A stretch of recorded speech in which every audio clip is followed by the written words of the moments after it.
Bonjour, aujourd'hui nous recevons Jean-Pierre et Antonin Orange qui vont nous expliquer un petit peu pourquoi ils sont là, l'association qu'ils représentent. Bonjour Jean-Pierre, bonjour Antonin. Bonjour, bonjour. Est-ce que vous pouvez vous présenter en quelques mots? Allez, honneur au plus jeune.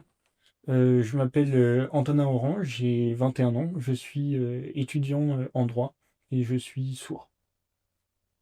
Et donc Jean-Pierre Orange, donc le papa d'Antonin. J'habite dans la région avraise, à côté d'Étretat précisément, et je suis président de l'association donc ALPC. ALPC qui veut dire Association nationale pour la promotion et le développement de la langue française parlée complétée. Donc en rapport total avec la surdité. Jean-Pierre, si tu es là ici pour nous parler de l'association, c'est que Antonin vient de le dire, il est sourd depuis l'enfance. Comment ça s'est passé en fait, le moment où vous avez découvert ou appris la surdité d'Antonin? Alors ça commence à remonter puisque comme Antonin disait, il a 21 ans. Antonin est le deuxième d'une fratrie donc de deux enfants. Moi je suis marié. On a notre premier enfant qui naît en 2001, donc Cassandre, la grande sœur d'Antonin. Et puis voilà, un mariage, premier enfant, découverte de ce qui est être parent. Et donc ça se passe plutôt, je dirais, naturellement et normalement jusqu'à l'arrivée d'Antonin, où ça se passe naturellement, normalement, puis avec quelques doutes. Et puis bah, les doutes deviennent de plus en plus prégnants, et on se rend compte qu'il y a, on va dire, allez, entre guillemets, on se rend compte qu'il y a un problème. Mais après, quel est le problème? Quel est le problème? Est-ce que, enfin, il y a un truc. La découverte de la surdité, elle se fait en deux temps, avec une confirmation de ces doutes-là qui se font déjà côté parents, de notre côté, ma femme et moi, et puis ensuite, trouver les professionnels qui, eux, qui auront l'oreille attentive, avec le mauvais jeu de mots, pour mettre un terme, pour mesurer, pour diagnostiquer. Et donc ça nous donne, pour Antonin, vers 18 mois, entre 12 et 18 mois, c'est à peu près la fenêtre de tir où on prend conscience, où le diagnostic est posé et où on se met en route, quoi. Alors justement, tu parles du diagnostic qui dure entre 12 et 18 mois. Aujourd'hui, il a été considérablement réduit de 6 à 12 mois. Mm. Pourquoi c'était aussi long à l'époque et qu'est-ce qui a permis de le réduire? Alors, pourquoi c'était aussi long? Alors, en fait, le diagnostic, le dépistage, alors diagnostic et dépistage sont deux choses différentes. Aujourd'hui, le dépistage néonatal de la surdité se fait, comme son nom l'indique, au moment de la naissance. Donc, ça fait partie des tests qui sont faits, ce qui fait que les doutes que nous, on a pu avoir, je dirais, au fil de l'eau, à force de vivre au quotidien et puis d'avoir encore une fois l'expérience de sa grande sœur, ça nous a permis justement de nous faire une opinion. Alors qu'aujourd'hui, il y a des tests qui sont faits par des professionnels en maternité. Et donc, ce petit signal d'alerte, il arrive beaucoup plus tôt dans le parcours de l'enfant et puis dans le parcours des parents.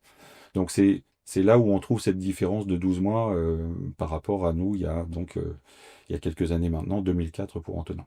Et ce temps-là, il pourrait être encore réduit aujourd'hui? Non, enfin, je suis pas médecin, mais non, enfin, le meilleur moyen, en effet, d'être sûr de ratisser le plus large possible, c'est de vraiment capter les enfants et les parents au moment où ils sont captifs. Et c'est le moment de la naissance et c'est le moment de la maternité qui est le plus propice. Bref, c'est le diagnostic en lui-même, il intervient après. C'est-à-dire, donc là, on est sur du dépistage. Est-ce que c'est quelque chose, il y a un signe, il y a quelque chose qui va ou qui ne va pas. On va pas dire aux parents que ça ne va pas, c'est pas le terme, mais c'est simplement dire, bon, ok, maintenant on va rentrer dans une exploration un petit peu, quoi. Donc, est-ce qu'on pourrait améliorer cette situation-là? À ma connaissance, non, mais voilà, encore une fois, je suis parent, je suis pas médecin. Quelles sont les principales causes de la surdité chez l'enfant? Principal, en termes de proportion, je vais pas rentrer dans les chiffres, c'est pas le but. Euh, en, en origine de surdité, on peut avoir, il y a l'aspect génétique tout simplement.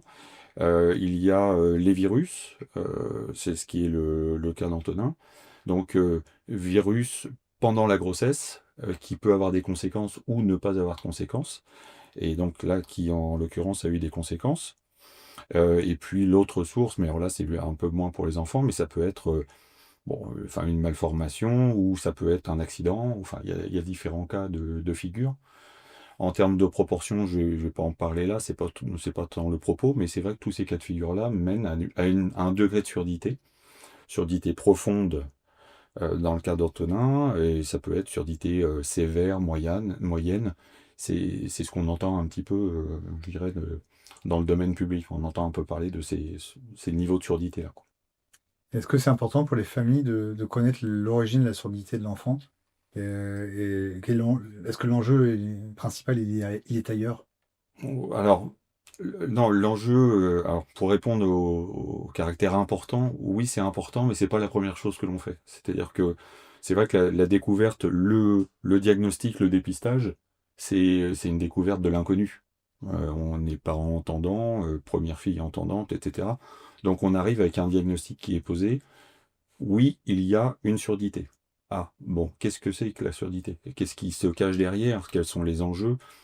Et donc le côté d'où vient cette surdité-là, il intervient un peu plus tard quand on est à l'aise déjà avec, je dirais, le plan d'attaque ou le plan de bataille pour les 6 prochains mois, pour les 6 prochaines années, pour la vie, puisque en fait c'est la grosse différence, et je pense que c'est inhérent à tout handicap, c'est qu'on a besoin de préparer le terrain, on a besoin d'anticiper, parce que c'est l'inconnu. Donc l'inconnu, ça fait peur, par définition.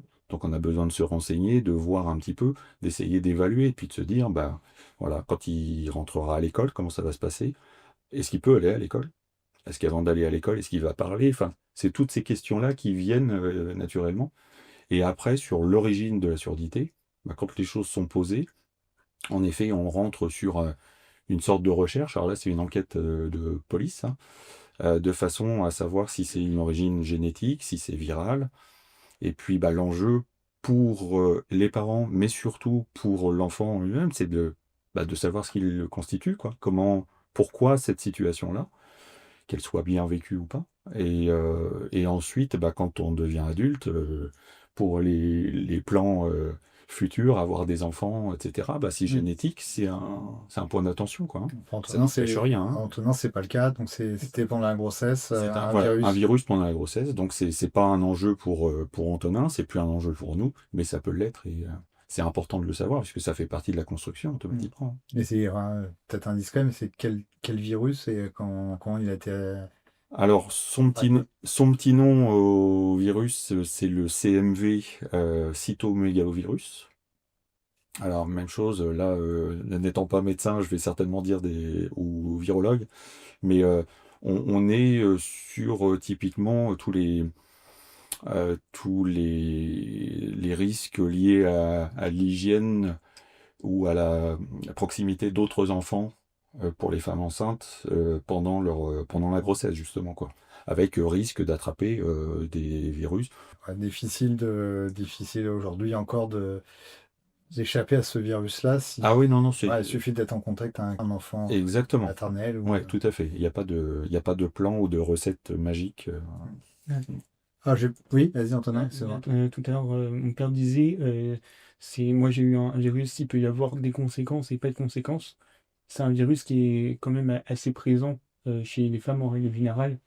Et pour le coup, bah, moi, le virus était là et il y a eu les conséquences. Ah. Tout simplement.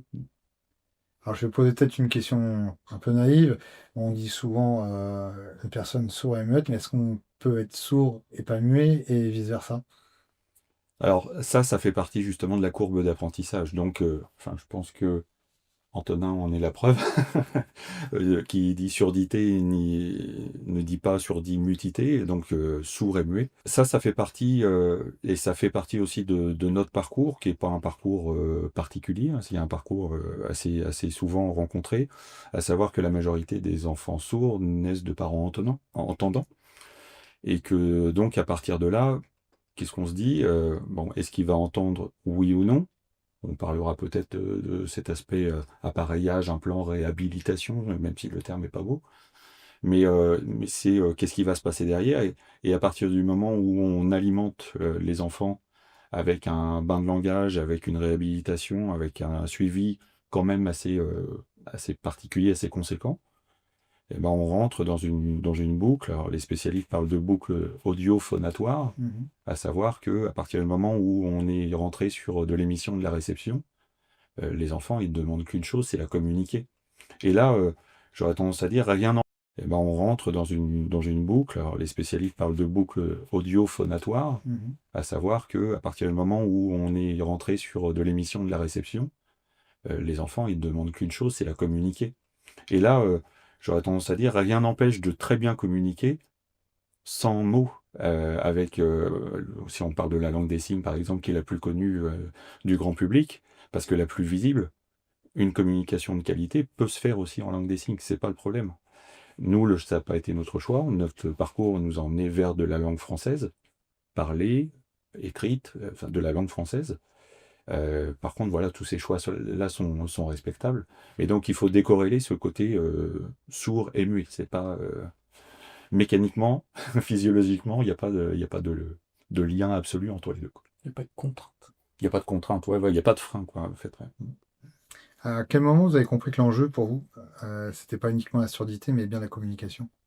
Bah, en fait, alors là, ça nous ramène justement à cette comparaison, déjà à la connaissance qu'on peut avoir des enfants quand ils sont nouveau-nés, et puis du début de la communication, des débuts de l'interaction. Ah, il m'a fait un sourire, le petit gazouillis, le hareux, communément su et entendu.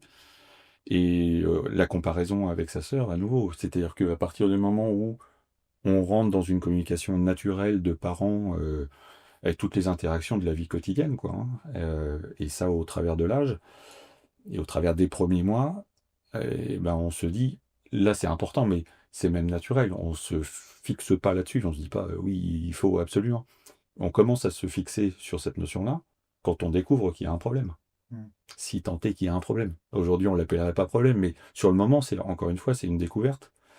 Et donc, il faut rentrer dans cette communication-là. En fait, on passe d'une communication qui est tout à fait naturelle avec un enfant entendant, où on n'est pas confronté au handicap. Et à partir du moment où où on découvre le handicap et puis ce contexte-là, et ben là, on va faire vraiment attention à son mode de communication, sa fréquence. Est-ce qu'on fait le choix justement de la LFPC comme nous on l'a fait, ou est-ce qu'on fait le choix de la langue des signes? Ça devient un sujet d'intention, ça devient un sujet, alors que ça ne l'est pas forcément pour le commun des mortels, si je puis dire. Comment vous avez découvert la langue française parlée complétée, la LFPC? Alors ça, c'est mon épouse qui pourrait en parler beaucoup mieux que moi, mais je vais en parler comme moi je l'ai vécu. En fait, ma femme travaille dans le milieu médico-social, hein. Elle est psychomotricienne, donc elle avait déjà un réseau, une attention au handicap probablement plus forte que moi. Donc ça, c'est un premier élément.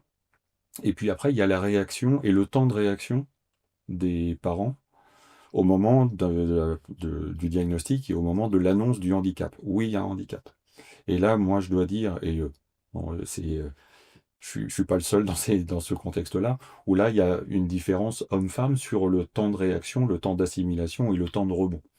Et donc, ma femme a découvert la LFPC pendant le rebond qui a eu lieu beaucoup plus tôt que mon rebond à moi, puisque moi, j'étais encore dans le dur suite à l'annonce du handicap, quoi. Mhm. Ma femme a découvert ça, et après, c'est un petit peu alignement de planète, c'est-à-dire que découverte ou peut-être avoir entendu parler et en l'occurrence, c'était par une orthophoniste. Il existe ça. Bon, ok, d'accord. On se renseigne, elle se renseigne, elle découvre que ça matche quand même pas mal avec nous, notre façon comme ça de béotien, notre façon de voir les choses. Et puis derrière, c'est rencontre, et notamment la rencontre avec, alors le hasard fait bien les choses, on a rencontré la personne qui a fait venir cette technique-là ou méthode-là en France, l'une des personnes. Et donc, on a acheté un livre, on a rencontré celle qui avait écrit le livre, on a eu toutes les explications. Et là, il n'a pas fallu longtemps pour être convaincu que c'était un moyen pour grandir, pour comprendre, pour apprendre, pour être, enfin, ce qu'Antonin est aujourd'hui et va continuer à être, quoi, un citoyen à part entière. bien dans sa peau, je pense. Donc voilà. Là, tu en parlais là, brièvement là, dans le début de ta réponse. Euh, En moyenne, il y a un temps d'acceptation chez l'homme plus long que chez la femme. Alors, j'ai pas fait d'études. Ouais, tu Bon, veux. là, déjà, ce qu'on peut dire, il y a aussi le fait que ma mère, elle était déjà dans le milieu. Oui, Donc là, forcément, c'est plus simple de rebondir. Mm. Mais après, oui, il y a pas fort. physiologiquement, Non, en fait, enfin, je pense qu'il y a un temps différent, mais alors ça, c'est simplement par échange et C'est puis vrai, du prix du personnel quand même. par bonne partie de rigolade avec d'autres couples confrontés au même sujet, et pas que sur le handicap surdité, mais sur différents handicaps, en disant, bon, bah, il y a un mari qui d'à côté était en train de réfléchir et de se dire comment on va faire, pendant que sa femme était déjà Plutôt en en train action. Ouais. déjà en action. Ouais. Donc, Ouais, c'est quand même un petit peu un constat des gens qui vous entourent. ouais, D'accord. ouais. Donc ça peut être sujet assez drôle, mais bon, état de fait constaté en tout cas, sans études derrière. Qu'est-ce que la LFPC a concrètement changé votre vie dans le quotidien familial? Alors, qu'est-ce qu'elle a changé et est-ce qu'elle a changé notre quotidien familial? tout, Oui, ça touche, ça a vraiment tout. tout, vraiment. Mm. Là, comment dire, bah, pour moi, ça m'a permis de, d'apprendre vraiment bien la langue française euh, par la FPC, mais également la langue française m'a permis de bien apprendre également la LFPC. Ça m'a permis d'apprendre à bien articuler, de bien reconnaître les différents sons. Et voilà. En fait, dans votre question, il y a deux questions. Il y a la question du qui on rencontre, c'est-à-dire que la LFPC, avant de rencontrer la LFPC qu'on pourrait trouver par soi-même sur Internet, il y a une rencontre de personnes, donc ça j'en ai parlé brièvement avant, et il y a une rencontre avec un outil qui va être un outil, une méthode, enfin peu importe le terme, mais qui va être très très très très ludique. Et donc, en fait, ça rentre dans le foyer, c'est utilisé au quotidien, plus ou moins, c'est un super outil, c'est un outil qu'on garde dans le fond de la caisse à outils si on n'en a pas besoin. Et en fait, c'est vraiment l'intérêt qu'on en a ressorti et quand on échange avec d'autres parents, d'autres familles qui ont un peu le même parcours, c'est ce dont on se rend compte, c'est que c'est vraiment une méthode, une technique qui permet de comprendre la langue française dans sa finesse, d'être dans de la communication la plus, je dirais, la plus fluide, naturelle et intéressante possible. On vous souhaite tout le bonheur du monde et que quelqu'un vous tende la main, que votre chemin évite les bombes, qu'il mène vers de calmes jardins. On vous souhaite tout le bonheur du monde, pour aujourd'hui comme pour demain, que votre soleil éclaircisse l'ombre, qu'il brille d'amour au quotidien. Donc c'est vraiment aussi cette capacité à découper la langue française en fines tranches et à en faire un outil ludique. Et ça, les enfants, quand ils sont en bas âge, quand ils apprennent une langue, quand ils sont dans un bain de langage, Beaucoup plus facile. c'est beaucoup plus facile. Et puis naturellement, ils sont demandeurs.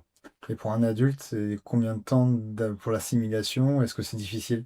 Alors, quand on parle de bain de langage, on parle d'exposition à un langage. Et donc là, je dirais que quand on parle de langue française parlée complétée, donc qui est une technique, enfin, on va certainement parler, même si, bon, c'est la technique derrière le sujet surdité, accessibilité, langue française dans son ensemble. La technique en elle-même, ce sont les phonèmes de la langue française. Il n'y en a pas beaucoup. Et avec des combinaisons de formes de main et de positions de main autour du visage, donc proche des lèvres, pour, je dirais, faire sauter un petit peu toutes les ambiguïtés qui sont liées à la lecture labiale.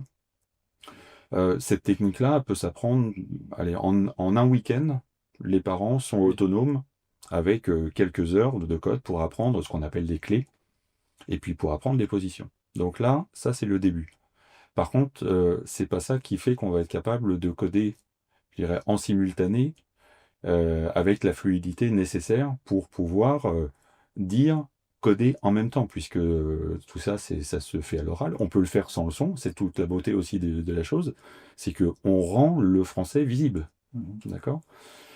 Et en fait, la difficulté, elle vient avec le temps, puisque Quand on est avec les bébés ou avec les enfants et qu'on parle de doudou, bah c'est facile, ça c'est la clé pour le D, et le OU il est placé là. Donc doudou. Donc très facile, et on peut avoir des souvenirs communs où Antonin, avant même d'avoir développé le langage ou quoi que ce soit, cherchant son doudou dans la pièce, était comme ça.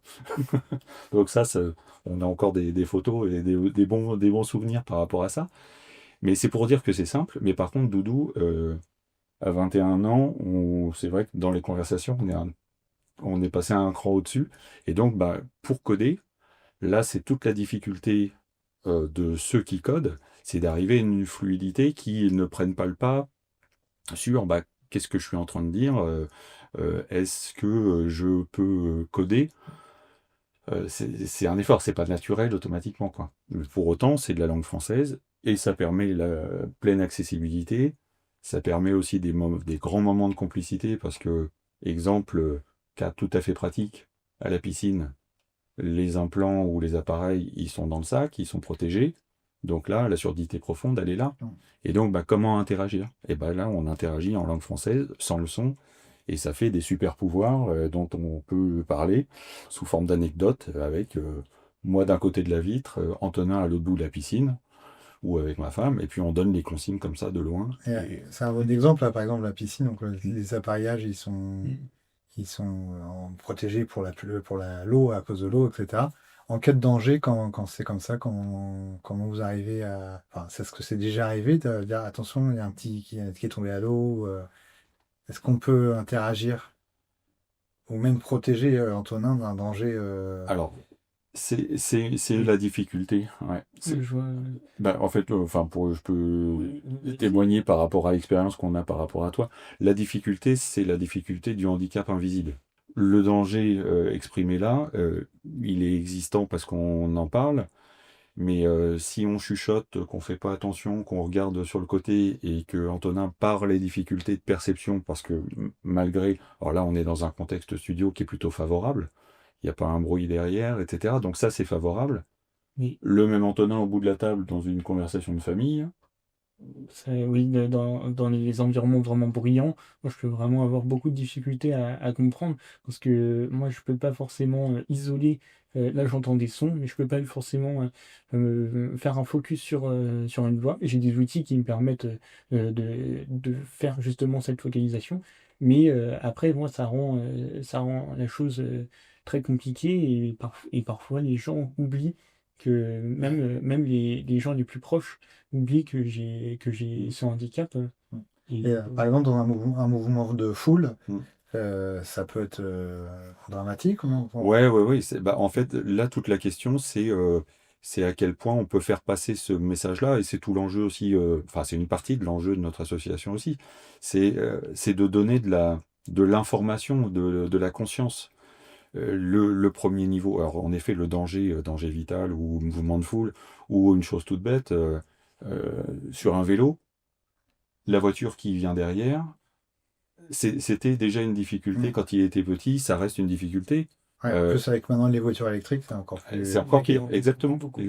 Est-ce qu'on doit se mettre devant, est-ce qu'on se doit se mettre derrière? Donc là, on est sur la connaissance du handicap et de ses impacts quotidiens. Et c'est super riche, hein, parce qu'on en apprend encore tous les jours. C'est le côté positif aussi des choses, c'est que ça permet d'en parler, et merci pour l'opportunité d'en parler, puisque c'est une question de conscience. Et à partir du moment où les gens sont conscients, ils font l'effort. Les gens s'adaptent, hein, de toute façon. C'est simplement par ignorance qu'ils font pas les efforts. Et puis on est passé par la case de toute façon scolarité, J'allais y venir, ouais. où il faut expliquer de toute façon. Et le meilleur ambassadeur et les meilleures explications, c'était Antonin qui les donnait à ses instits ou profs, etc. Nous, on avait commencé, mais... Est-ce que justement, tu peux nous parler un petit peu de ton parcours scolaire, comment ça s'est passé? Est-ce que tu as suivi quelque chose de classique et les difficultés que tu as surmontées, que tu as dû surmonter pour arriver à faire du droit?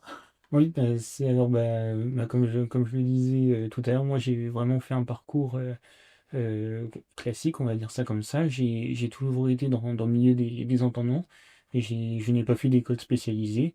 J'ai seulement eu des orthophonistes qui m'ont très bien aidé.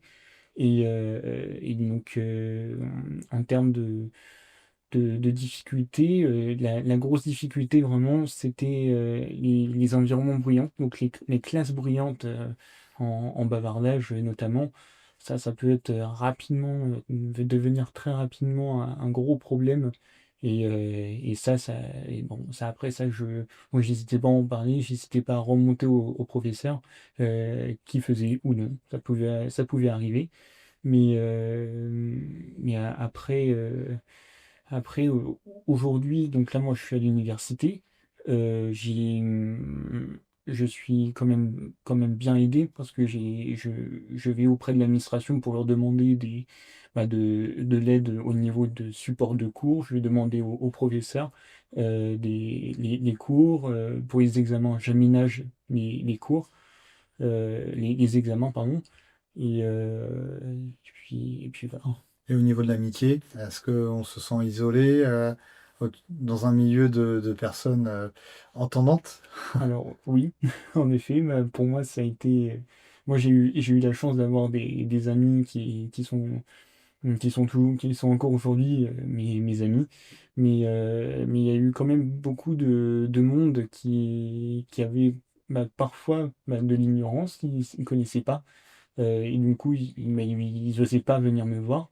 Il y a d'autres personnes qui, là, pour le coup, évidemment, c'est extrêmement minime, voire une ou deux personnes qui avaient vraiment des intentions un peu malsaines à mon encontre parce que j'étais différent.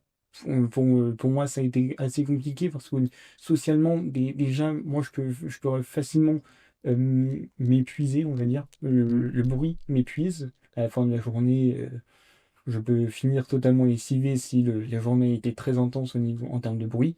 Et donc, pour moi, au niveau social, ça m'a Mm. très très souvent, et même encore aujourd'hui, isolé. Est-ce qu'il y a des lieux qui te sont presque interdits? Je pense à des boîtes de nuit. Voilà. Je pensais à la boîte de nuit. Pour moi, la boîte de nuit, je sais qu'il y a tous mes amis qui s'y rendent. Et moi, j'y vais pas parce Tu que les évites? non seulement déjà, je ne comprends pas le son C'est qui envoyé est à chaos. envoyé en boîte de nuit. Bon, j'entends juste un boum boum et rien de Mm. plus. Après, là, moi, étant étudiant, je vais voir mes amis au bar. Et donc là, sans les outils dont j'ai parlé tout à l'heure, Mm. ça peut rapidement devenir compliqué. Donc c'est pour ça, moi, je me munis du micro. Donc c'est un micro que j'accroche et qui permet de focaliser. Mais même là, ça peut rester quand même compliqué parce que là, je focalise sur une voix. Mais après, il y a également plein d'autres voix autour.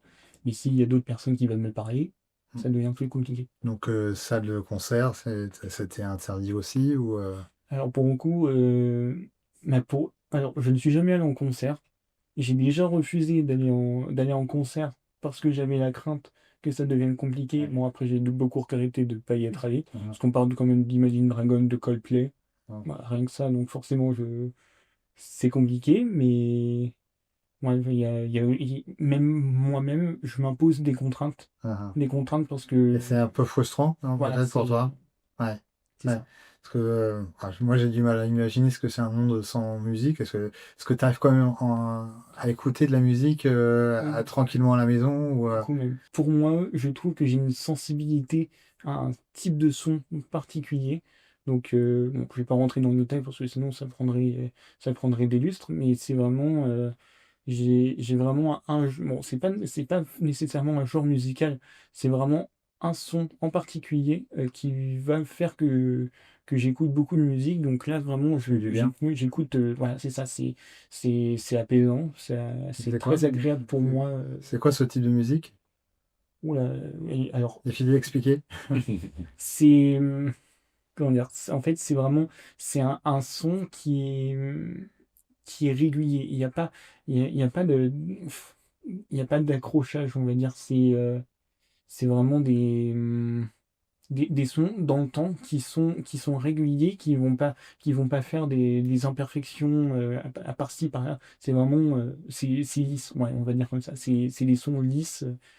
Et donc ça peut être grave ou aigu. Bon, après j'ai une préférence pour l'aigu quand même, mais voilà.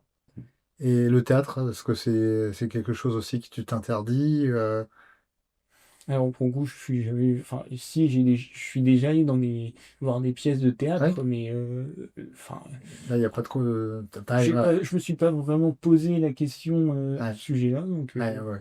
En fait, il y a pas vraiment il y a pas vraiment, il y a jamais de contre-indication. Mhm. Euh, Après, c'est le goût, et c'est vrai que on le voit bon, au travers d'Antonin, mais au travers des jeunes de l'asso, etc. Il y en a qui sont plus à l'aise à l'oral, il y en a qui adorent la musique, il y en a qui chantent comme des casseroles, mais en même temps, si on prend des entendants, il y en a qui chantent comme des casseroles et qui sont à l'aise à l'oral. Donc ça empêche rien, c'est vraiment une question de personnalité malgré tout, Mhm. quoi. Donc Il y a pas de... un match de foot dans la tribune avec les supporters, c'est envisageable ou... ah, Oui, pour moi, c'est totalement envisageable parce que là, on vient surtout pour voir le match. Ouais. Et puis après, même si, moi, là, évidemment, là, je parle personnellement, même si je n'arrive pas à comprendre les commentaires, Ou les des fois, annonces, tout c'est pas ça, plus mal. oui, oui ça aussi, évite. c'est vraiment, bah, il y a l'ambiance, certes, je peux ne pas comprendre, mais je peux toujours m'ambiancer.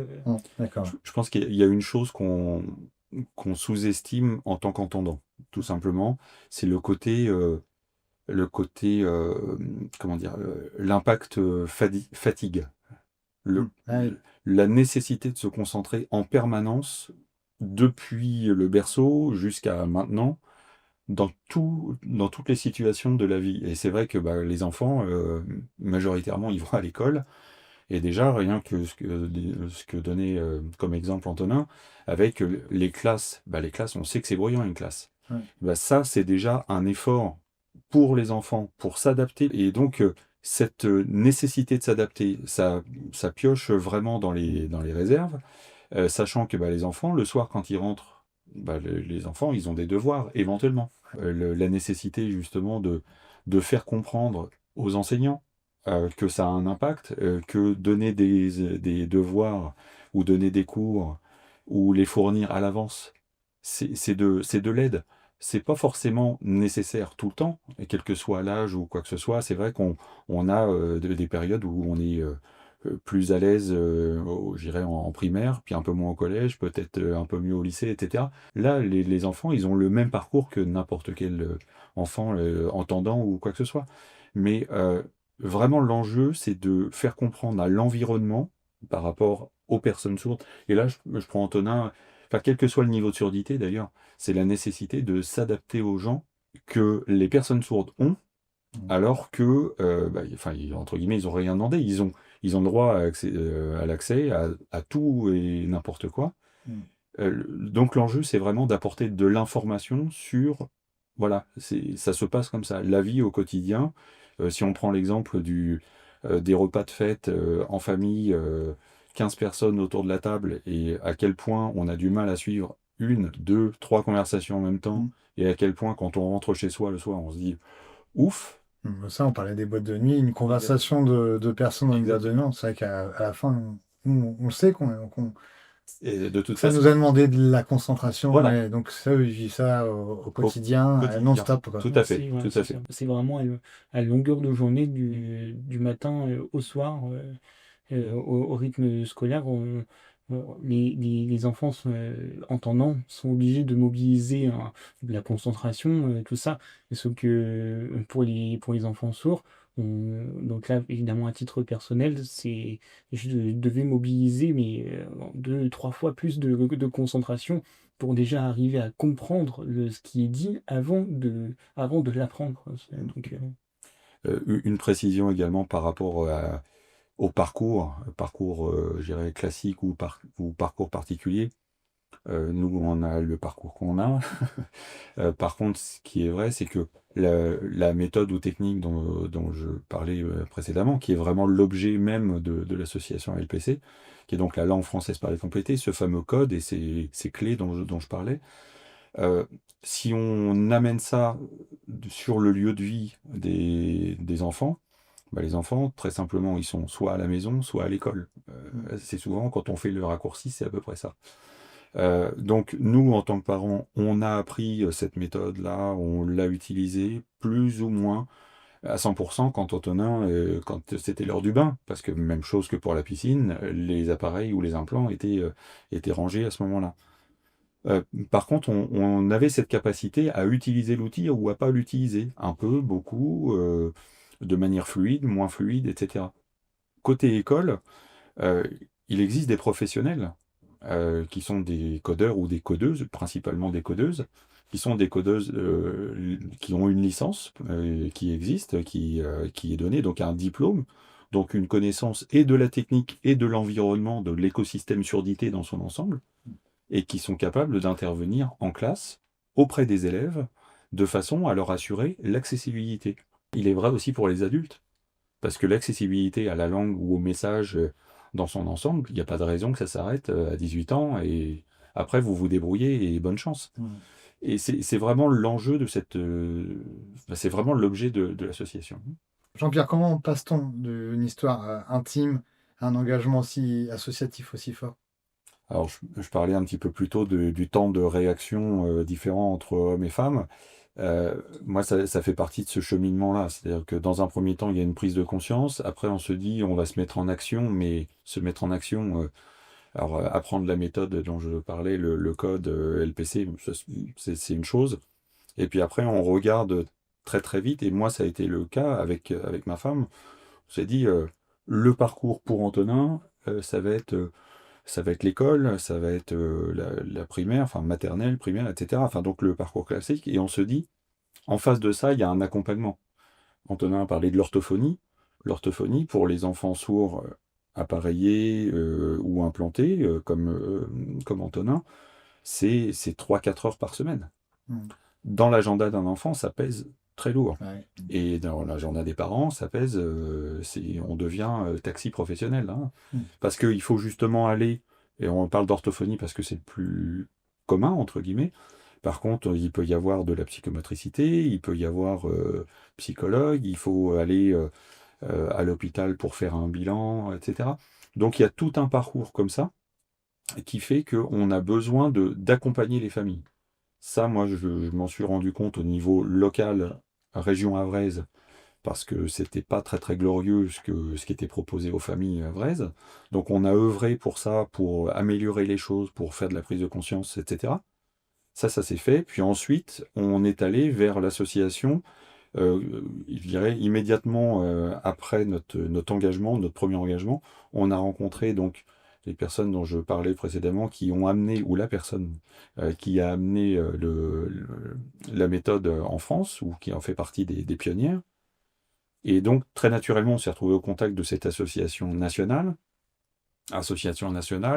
dont on était, je dirais, consommateur, puisque c'est une association qui organise une fois par an un stage appelé stage d'été. En été, 250 personnes qui se réunissent, des formations, des conférences, des témoignages, enfin tout, de l'interaction entre des professionnels, des parents expérimentés, des parents novices, des parents qui sont dans le dur, Les enfants aussi.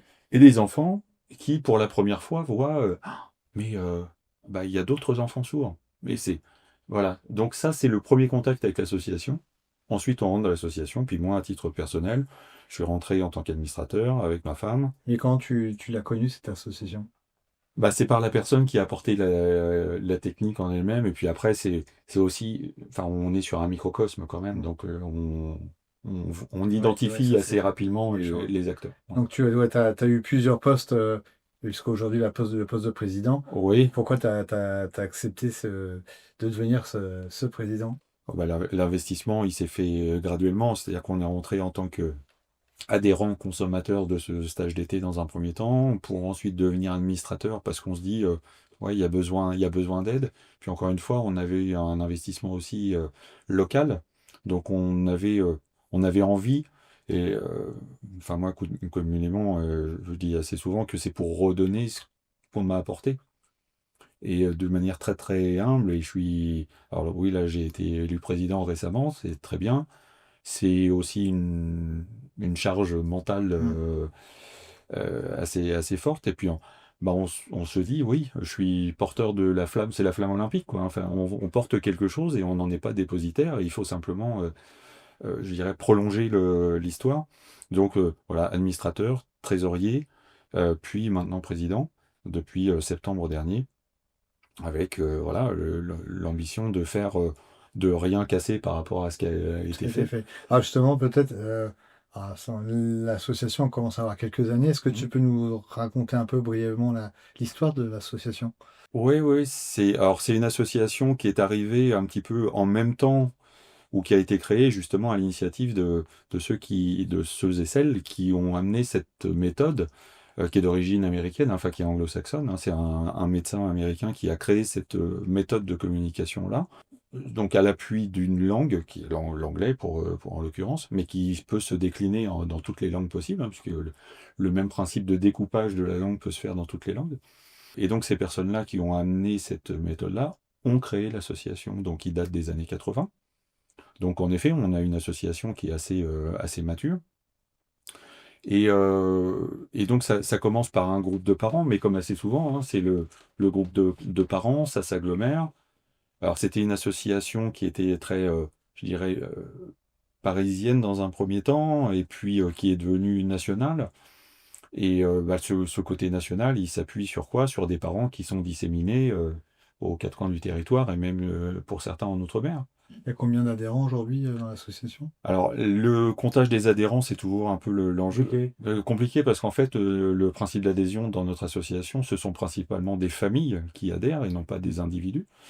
Donc, allez, je vais être sur Oui, il peut y avoir des familles de 5 comme des exactement. familles de 2. Exactement. Non, on est sur une représentation à hauteur de 500, 600 personnes sur le territoire national en adhérents physiques. Et puis après, nous, l'enjeu, et moi, c'est vraiment l'enjeu depuis que je suis président, c'est de fédérer. C'est-à-dire que on est énormément à avoir exactement ou à faire les mêmes constats, à suivre les mêmes parcours, à essayer de se battre pour les mêmes choses. Et enfin, j'ai l'impression quand même qu'on est plus fort quand on est un petit peu unis, sans tomber dans un communautarisme, hein, c'est pas l'enjeu. Mais l'enjeu, c'est de se dire comment on peut faire pour faire mieux tous ensemble. Donc aujourd'hui, c'est la connexion avec les autres associations du territoire national. Pour moi, c'est vraiment sur la feuille de route de l'association. Ça doit l'être. Si on veut rester, je dirais, cohérent dans l'histoire de l'association, dans ses actions et puis dans sa capacité à peser, ouais, ça c'est sûr. Aujourd'hui, combien d'enfants naissent de surdité en France? On parle assez souvent, enfin dans ces cas-là, le terme c'est la prévalence. On est sur 1 pour 1000 naissances. Mais ça, c'est pareil, c'est le 1 pour 1000 en termes de précision. Quand on a donné ce chiffre-là, qu'est-ce qu'on met derrière? Surdité profonde, Oui. surdité moyenne, surdité sévère. J'aurais tendance à dire, mais ça c'est avec le recul aussi, l'expérience, c'est de se dire, surdité profonde, c'est 0 ou 1. Voilà, on est passé par un schéma où la surdité, elle était là, elle était déclarée, elle était de naissance, et on a fait le nécessaire en face. Ça, c'est le cas d'Antonin. Mais des cas, il y en a énormément. Et on a des enfants qui sont quelquefois simplement avec une surdité moyenne, qui est découverte quand ils sont ados, ou quand ils sont jeunes ados, parce que à l'école c'est difficile, et puis ouais, mais donc c'est vraiment lié au parcours. Donc ce côté 1 pour 1000, faut faire attention, il y a certainement beaucoup de monde derrière, même si, bon, à l'échelle du territoire national, Oui. Vous passez du malentendant au sourd, quoi. ouais, voilà, on va pas remplir le Stade de France, ça c'est Là, sûr. c'est un chiffre qui se base surtout sur les néonatales. Oui, le dépistage, ouais, c'est ça. Ouais, tout Et à est-ce que ces chiffres-là, ils sont suffisamment entendus par les institutions et le pouvoir public? C'est une excellente question, parce que en fait, ils sont entendus, mais pas dans la finesse. C'est-à-dire qu'en fait, le chiffre, il est sorti sous forme d'une étude qui sort à un moment donné, et puis qui va confirmer le même chiffre qui figurait dans l'étude précédente, qui date d'il y a 15 ans. On va pas inventer des sourds. Ça, voilà, le monde est tel qu'il est. Par contre, ce qui nous intéresse et ce qui intéresse les pouvoirs publics, c'est de connaître un petit peu les catégories. La surdité profonde, moyenne, sévère, dont je parlais, les choix de communication, la langue des signes d'un côté, la langue française de l'autre côté, française orale, avec le code LFPC, avec ou sans d'ailleurs. Donc c'est autant de... Je parlais de découper la langue française, mais le découpage, il peut se faire au niveau des parcours aussi, au niveau des familles, au niveau des parents et des choix. Et là, je reviens à l'image de l'outil. L'intérêt, c'est de fournir un outil et qu'il soit utilisé ou pas. L'outil, il est existant, il est maîtrisé, il est connu. Et donc les chiffres, quand on essaye de mettre des chiffres en face de tout ça, il faut rentrer dans un niveau de détail qui aujourd'hui n'est pas forcément très très visible ou audible de la part des pouvoirs publics. C'est un enjeu aussi à part entière, hein. Et pour compléter ce que je disais là par rapport au pouvoir public, la catégorisation, c'est tout l'enjeu aussi. C'est-à-dire que automatiquement, le handicap, d'un point de vue, je dirais, institutionnel, pouvoir public, même financier, parce qu'assez souvent, ce sont des moyens financiers et humains, on ne peut pas mettre une solution spécifique pour tout le monde. Ça, c'est entendu. Et c'est toute la difficulté, c'est justement de pouvoir exactement caractériser le besoin de façon à ce que les décideurs, les pouvoirs publics, les financeurs, etc., sachent également vers quoi ils vont. Et ça, c'est aussi une difficulté. Le codeur intervient principalement en classe. Donc ça va de la maternelle aux études supérieures. Ça dépend des services ou des associations dans lesquelles on travaille. Et on est là pour retransmettre le message à la personne sourde de façon à ce qu'il ait accès à tout ce qui est dit, mais pas seulement ce que le professeur dit. C'est très important de retransmettre aussi les paroles de tous les camarades, toutes les situations qui ont pu lui échapper. Et aussi, on reformule si besoin, on aide quand il y a des manques de vocabulaire. Quelles formations et ressources existent aujourd'hui autour de la LFPC, pardon. Donc pour la LFPC, ce que je disais tout à l'heure, c'est on a aujourd'hui 2 diplômes qui existent, enfin un diplôme dispensé à 2 endroits, à Paris et à Lyon, une licence professionnelle de codeur LFPC ou de codeuse LFPC parce que ce sont majoritairement des femmes. Donc ce qui veut dire que ce diplôme, lui, il amène à une qualification et donc à un poste de codeur LFPC qui va intervenir auprès des enfants assez souvent en classe, mais ensuite qui va intervenir aussi auprès d'adultes. Et on a des adultes qui font appel à des codeurs ou des codeuses pour intervenir en entreprise. Par exemple, pour une réunion entre différentes équipes, des chefs de projet, enfin, on a différents cas. Et là, on parle vraiment d'accessibilité. C'est quel effort la société, dans son ensemble, ou la société, la compagnie, va pouvoir faire pour amener donc un complément d'accessibilité et donc du confort aussi aux personnes concernées. Donc en face de ça, oui, il y a une qualification. Et l'enjeu, c'est un petit peu la poule et l'œuf, hein, par où on commence, à savoir que si on ne connaît pas la LFPC, on ne va pas demander de codeuse ou de codeur. Si on les demande et qu'il n'y en a pas, et nous ça a été le cas, on a demandé du code en classe pour Antonin, et on nous a simplement signifié au niveau de la maison départementale pour les personnes handicapées, bon, on peut vous le mettre sur le papier, mais sachez qu'il n'y a pas de codeuse. Donc si on ne met plus sur le papier, bah après, sur les bancs de l'école ou des 2 licences dont je parlais, il n'y aura pas non plus de candidats, de codeuses, etc. Donc c'est encore un enjeu qui est de faire comprendre un petit peu les tenants et les aboutissants, de façon à ce que ces professionnels soient plus nombreux, que les parents fassent appel, et encore une fois, qu'il y ait besoin plus ou moins, c'est un outil qui peut être utilisé, ne pas être utilisé, et donc qui doit s'ajuster, mais s'ajuster aux besoins de la population, quoi, en fait, hein. De quoi l'association a-t-elle le plus besoin aujourd'hui? Alors, la liste est longue. J'imagine de l'argent. Alors, de l'argent comme parce que c'est pas une surprise, l'association ALPC est un peu comme toutes les associations, passée au travers des épisodes Covid, et puis baisse d'adhérents, baisse de subventions, etc. Et ça, c'est un petit peu le cercle vicieux. Donc oui, mais l'argent, il ne vient pas du ciel. Mm. Donc c'est une base d'adhérents, une base d'adhésion, une base de reconnaissance qui permet justement d'alimenter une machine. Et cette machine-là, on est sur une association qui a plus de 40 ans. Donc elle en a vécu des vertes et des pas mûres certainement avant qu'on en fasse partie. Euh, c'est une transmission de flambeau, je l'ai déjà dit. Vraiment, notre enjeu, c'est de faire connaître un petit peu du grand public, de façon à ce que ça soit pas la partie vraiment totalement immergée de l'iceberg, et puis que bon bah oui ça existe, mais rien d'autre à dire quoi. Donc là vraiment nous cet enjeu de plus d'adhésion, plus d'écho, de façon à ce que cette technique-là, cette langue française complétée par la langue française par les complétée, puisque le mot complété a vraiment son importance dans l'histoire, et ben, tout l'enjeu, c'est que ça figure dans les textes de loi, que ça soit connu, su, et après, utilisé, pas utilisé, ça c'est un autre débat.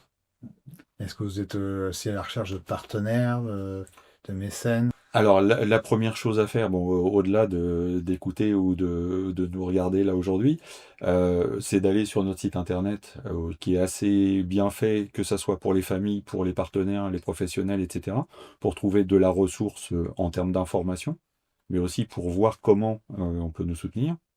Donc, on a tous les liens possibles et imaginables, liens QR code, etc., selon si on est une famille, un professionnel, une association. Donc ça, c'est une chose. La deuxième chose, c'est l'organisation pour nous de campagnes. Il y a une campagne annuelle de dons, bien entendu, et ça, enfin, toutes les associations y passent. J'ai coutume de dire qu'on n'est pas, et ça, c'est moi avec mes mots, on n'est pas un handicap. Je passe de ton contrôle en même temps. On n'est pas un handicap qui fait pleurer.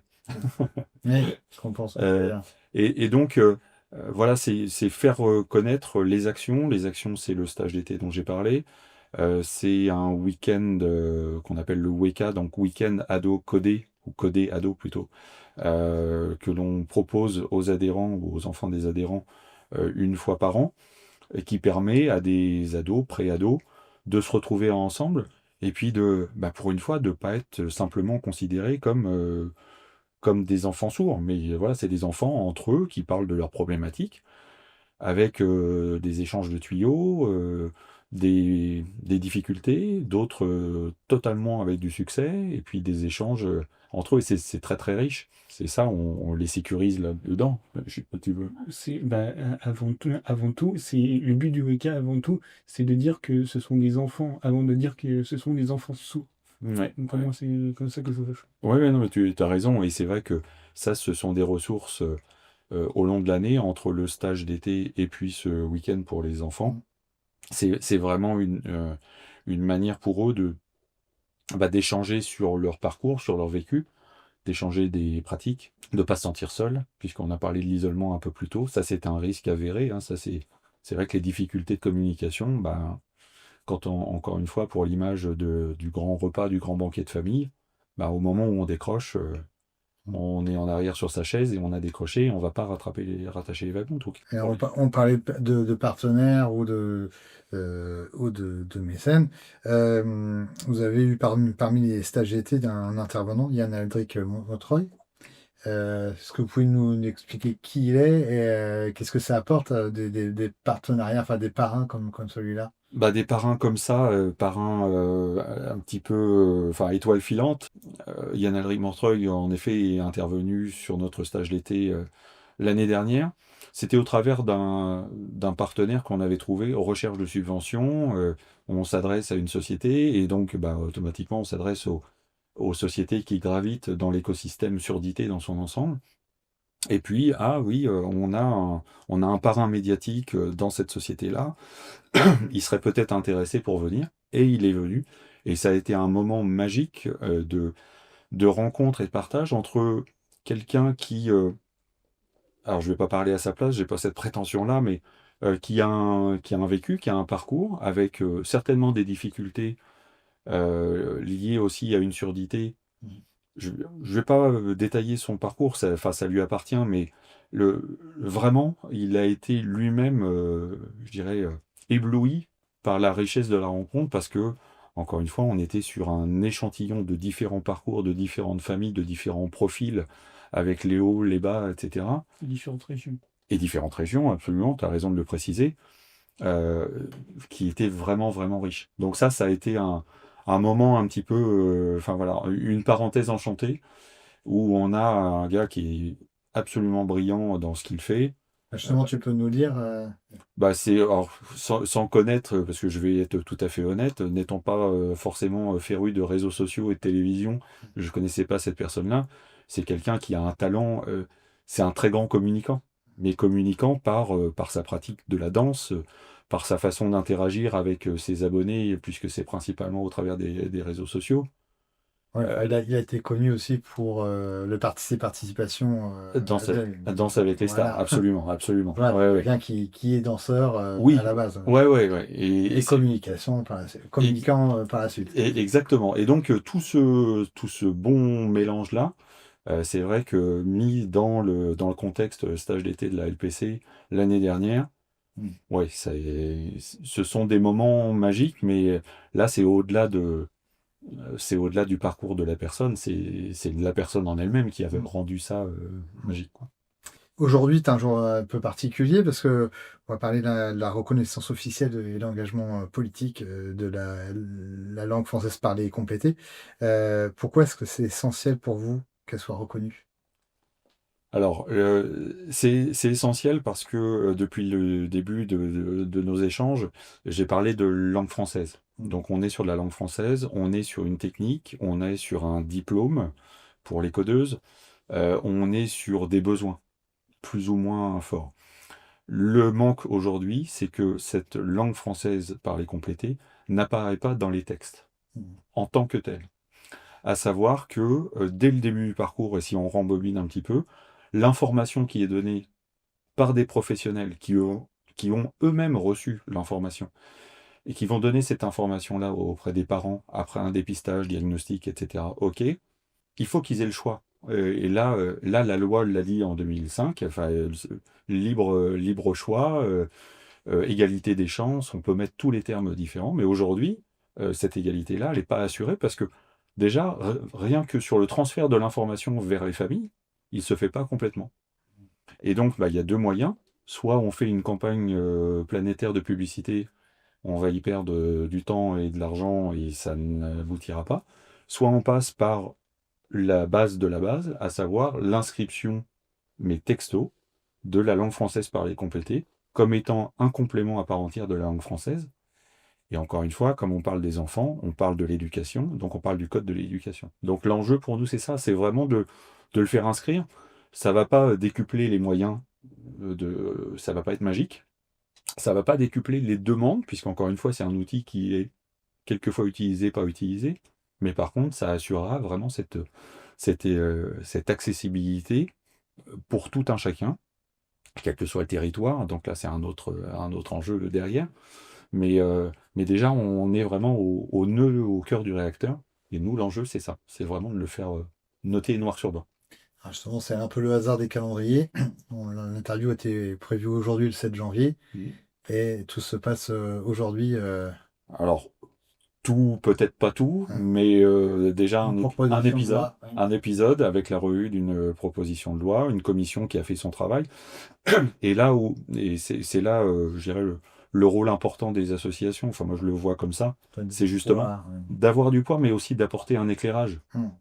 Parce qu'automatiquement, des manifestants et des gens qui demandent, il y en a tous les jours et sur tous les sujets. Et je pense que notre rôle aussi vis-à-vis des politiques, c'est de les éclairer sur le sujet. On parle de ça, les besoins, c'est ça, l'enjeu, c'est ça, et ce que ça va engendrer derrière, c'est ça. Ça concerne tant de personnes. Exactement, exactement. On touche à la fin de l'interview.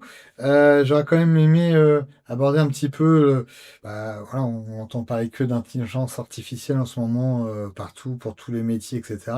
Est-ce qu'il y a aussi un petit éclairage à ce niveau-là, du côté de la surdité? Ah oui, oui, oui, bah de la surdité, pas que de la surdité, mais oui, c'est vrai que ça apporte des outils qui sont de plus en plus au point.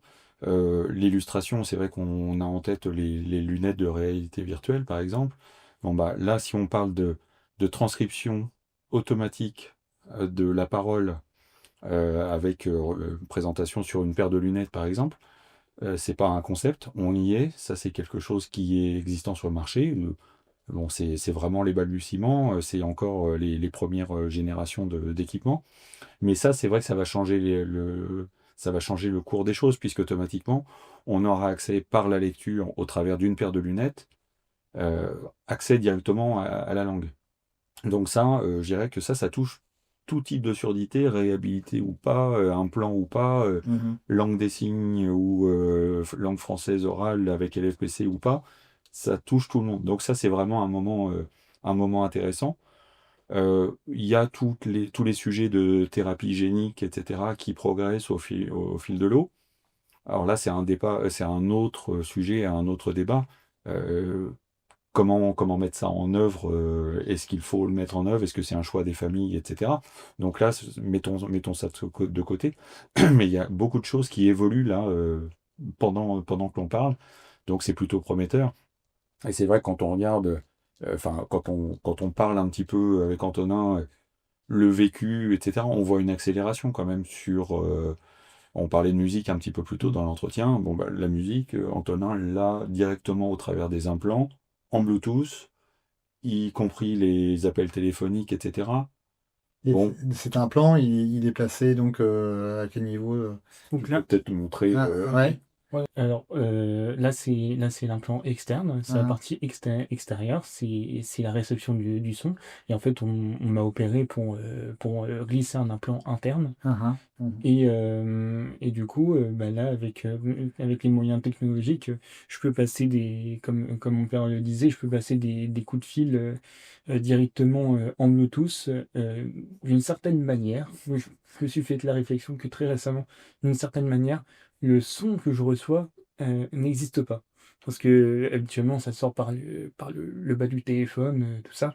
Alors que là, le son que je reçois, c'est directement dans la tête. C'est uniquement des signaux électriques qui finissent dans la tête. Ouais, une précision quand même pour être tout à fait précis là-dessus. C'est pas relié au cerveau, Ah, c'est relié au nerf auditif. Ah, ah. Hein, c'est-à-dire là. Ouais, donc ça amplifie le. Donc là, on a, entre guillemets, on a un processeur. Ah, Ça capte du son. Et puis bah, le processeur en lui-même, il est relié à une partie qui est sous le cuir chevelu. Et tout ça, ça mène direct vers le nerf auditif. Ça a son importance parce que on touche pas au cerveau. c'est pour ça, je disais la Mais finalité est que ça permet au cerveau d'interpréter ouais, les voilà. sons. Du coup, ça, c'est sur le nerf auditif et ça amplifie le Alors, signal sonore ou ça fait des vibrations qui. alors Enfin, non, en fait, il y a pas d'aspect amplification, il y a un aspect captation. Donc le micro, là on a des micros et un processeur. Ça capte donc le son tel que vous et moi on l'entend. hmm. Euh, et puis ça, c'est processé, compacté, etc. Et c'est envoyé par la partie interne de l'implant vers l'oreille interne au niveau de la cochlée. Et c'est dans la cochlée qui est l'organe qui transforme en fait de l'impulsion mécanique avec la vibration des tympans, enfin du tympan et puis des osselets, etc.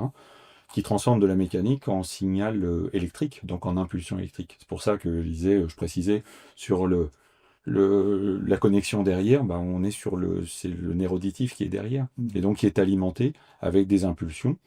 Les impulsions qui, sur une oreille normo-entendante, comme on pourrait dire, on est sur un certain nombre de cellules, et ces cellules-là ne fonctionnent pas ou fonctionnent mal pour un certain nombre de surdités, c'est pas toujours le cas.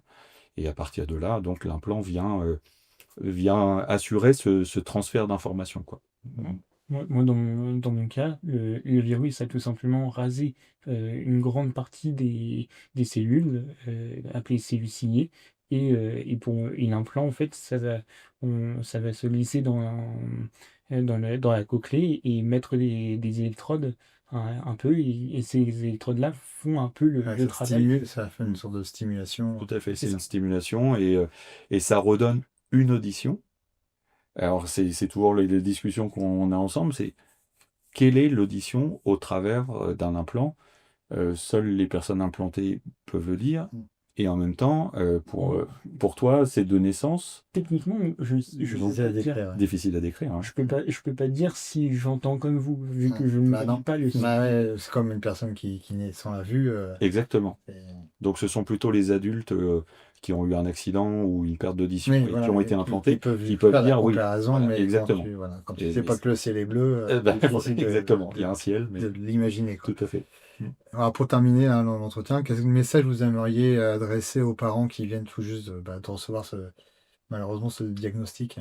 Alors déjà, le premier message, c'est j'enlèverai le malheureusement. C'est-à-dire qu'en fait, le diagnostic, oui, c'est un mauvais moment, parce que encore une fois, c'est l'inconnu. On rentre dans quelque chose qui va être un fabuleux voyage. Oui, c'est ce que souvent, hein. Mais souvent, On exactement. voit, je me rappelle plus la personne qui a perdu ses deux bras et deux jambes qui vivent la meilleure de ses vies aujourd'hui. Absolument, Philippe Croison. Ouais, Oui, oui, 3 ans, voilà. Oui.